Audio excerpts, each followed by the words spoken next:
So, kamusta po mga ka-Streetwise? Ako po si Takeru Miyamoto at welcome po sa aking munting channel. So, mga kababayan ito, meron po pinagkakalat ngayon itong mga bobong mga DDS na naman na itong si PBBM daw po nag-money laundering gamit po ang gold. So, tunay-tuniladang gold daw po yung money laundering daw po ng pamilya Marcos. So, syempre, meron sila pinakitang ebidensya. At ngayon, yung ebidensya, at yung mga ebidensya po na nakita po natin, bullshit po. Tanga lang po maniniwala dito. Tanga lang po talaga maniniwala dito. So, tingnan nyo to Ito, galing ito kay Harry Roque. Siyempre, Harry Roque, baboy, walang booking. Ganun talaga. Oh. Sabi dito, Marcos family under Hong Kong probe for 100 billion gold link money laundering. Walang yan na to, no? Okay. So, nagbanggit dito si Harry Roque. Di ba? Dito mukha ni Harry Roque, mataba pa dito, no? So, sabi dito, ito.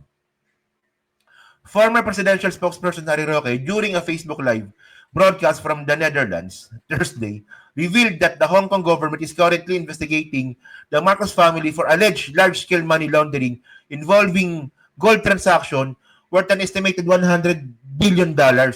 Lupit no? Roque cited news reports from Taiwan and Hong Kong in making these claims. Okay?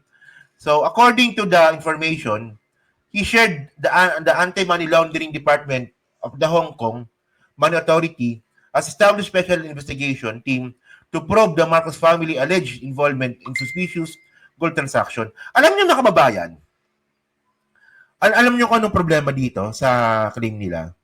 Hinahanap ko po yung pinaka-source ng balita. Kasi kung isipin nyo kung itong balita po na to ay involved po ang presidente ng Pilipinas, dapat po pumutok na po ito sa CNN, sa Al Jazeera, sa Bloomberg, di ba?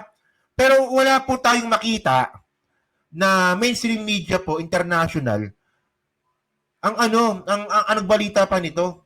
Merong mga pipitsugin, pero ang sinasabi nila, base daw sa Taiwan newspaper. Ngayon, hinahanap po yung Taiwan newspaper, wala rin ako makita. O, di ba? So, ngayon, tinan natin to continue natin. So, sabi pa dito. Wait lang. Yan. So, may video dito si Roque. So, panoorin natin. Labi, nangangayayat na si Roque, no? Walang balita. O, dyan sa Hong Kong, wala, di ba? Nagtataka kayo kung bakit biglang nawalan tayo ng 128 toneladang ginto sa ating national reserves. Ito po siguro ang eksplanasyon. Bumuo po ng isang special investigation team ang Hong Kong Anti-Money Laundering Office para imbestigahan ang di umano ay money laundering activities ng mga Marcos. Opo, ang pamilya. Hindi pwedeng ganyan kasi para sa akin. Hindi tayo naman kasi, sa totoo lang tayo. Kung may balita talaga nito, maniniwala po ako. Pero kung kayo lang may sabi, di ako maniniwala talaga dito. Kayo ba maniniwala pa ba kayo kay Roque? Ng junior na ayaw mag hair follicle test dahil maraming nagdududa na siya ay bangag. Sarap sampalin ng mukha nito, no? Hindi nga, seryoso. Sarap sampalin nito. So ngayon mga babayan ito. Ano nyo ito Ngayon syempre, tinignan po ngayon natin kung ano ba yung mga ebidensya nila. So, tingnan nyo ito Ito yung ebidensya nila Ito. Ito yung nahuli nga po sa HSBC nung nakaraan. Ngayon, syempre, ang nakakatawa dito, naniwala ang mga DDS dito sa ebidensya na to, na wala naman akong nakitang pangalan ng Marcos dito. Ang nakita kong pangalan dito, Mr. Pio G. Mohar, Mr. Junela, Edmond Pechon, Mr. Leong Cheng. Asan yung Marcos dito? Tapos yung nakalagay pa dito, walang Marcos na nakalagay dito. Wala yun. Natawa ako sa mga comment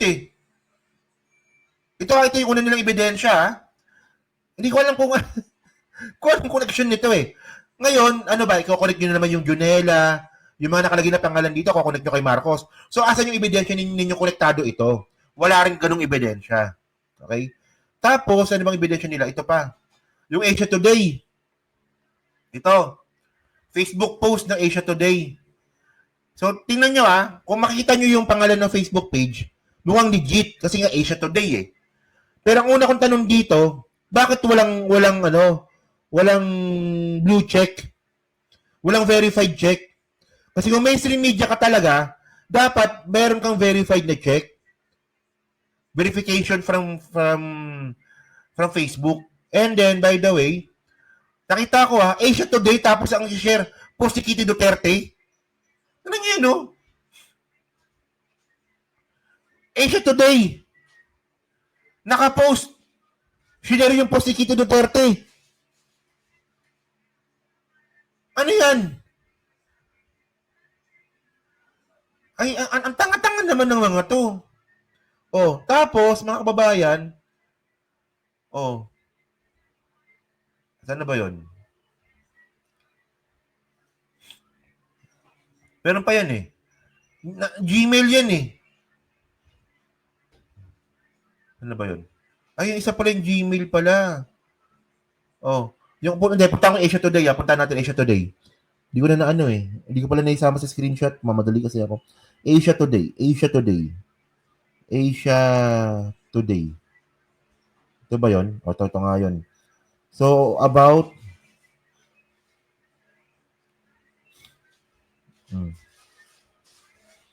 sinungaling din to eh, no? Asia Today nagtatagalog.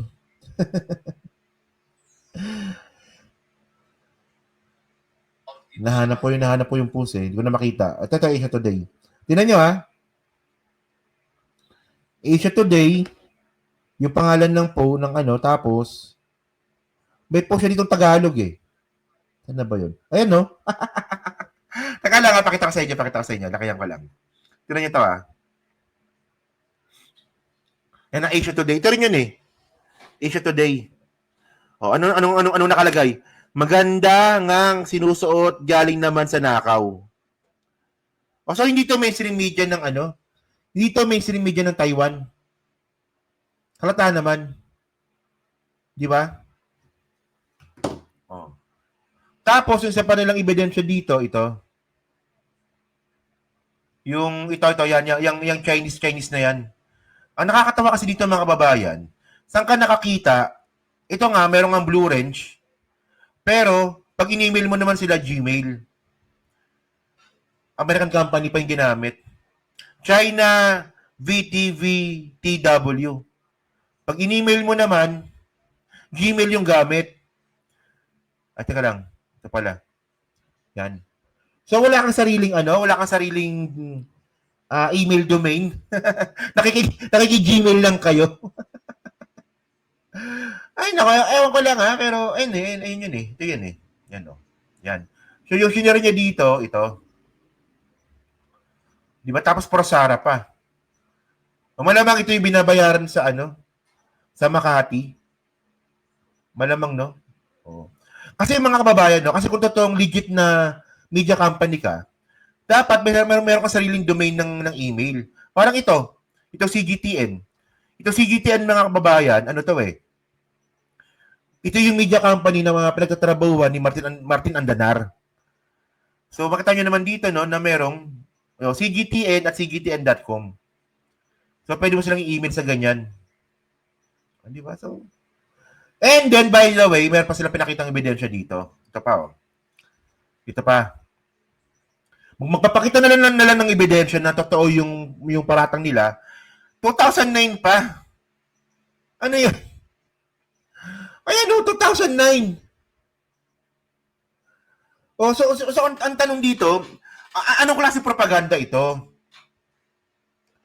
So, dahil sa ginagawa ng mga DDS po na itong mga kababayan, mas lalo tayo nagdududa ngayon na totoo yung sinasabi nga po ni Francis Tolentino na nagbabayad talaga ang China para siraan po ang gobyernong ito. Kasi at malamang kasabot dito yung mga vlogger. Kasi sinasakyan to ng mga vlogger. At kayo ba, maniniwala pa ba kayo kay Harry Roque?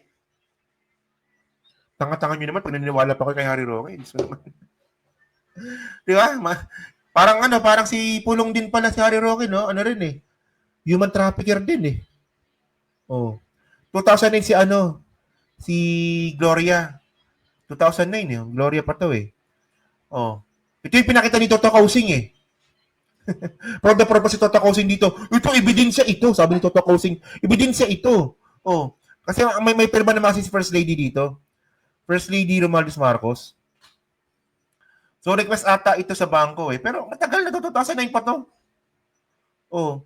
So, anong connection nito? Doon sa sinasabi ni Harry Roque na nagbenta tayo ng gold, nitong nakaraang taon. And by the way, mga kababayan, ang nagbenta po ng gold ng Pilipinas doon, Bangko Sentral ng Pilipinas, hindi po yung presidente. Ang tangan naman ni Harry Roque eh. Ako nainis na ako sa katangahan mo eh. Ang nagbenta po ng gold, Bangko Sentral ng Pilipinas. At ang point natin dito mga ka-streetwise, bakit nung si Duterte po nagbenta ng gold, wala kayong imik? Di ba? Bakit po nung si Duterte nagbenta ng gold, okay lang sa inyo? Normal lang po na nagbebenta tayo ng gold.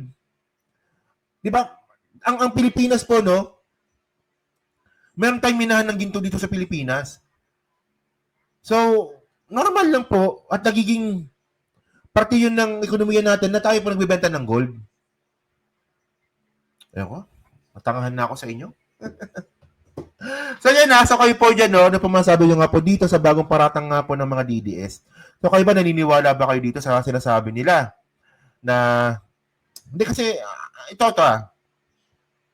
kung may mapapakita kayo na balita from mainstream media, from Taiwan or from Hong Kong, na legit na mainstream media, hindi yung gawa-gawa lang, pag-aaralan po natin to at posibleng maniwala po tayo.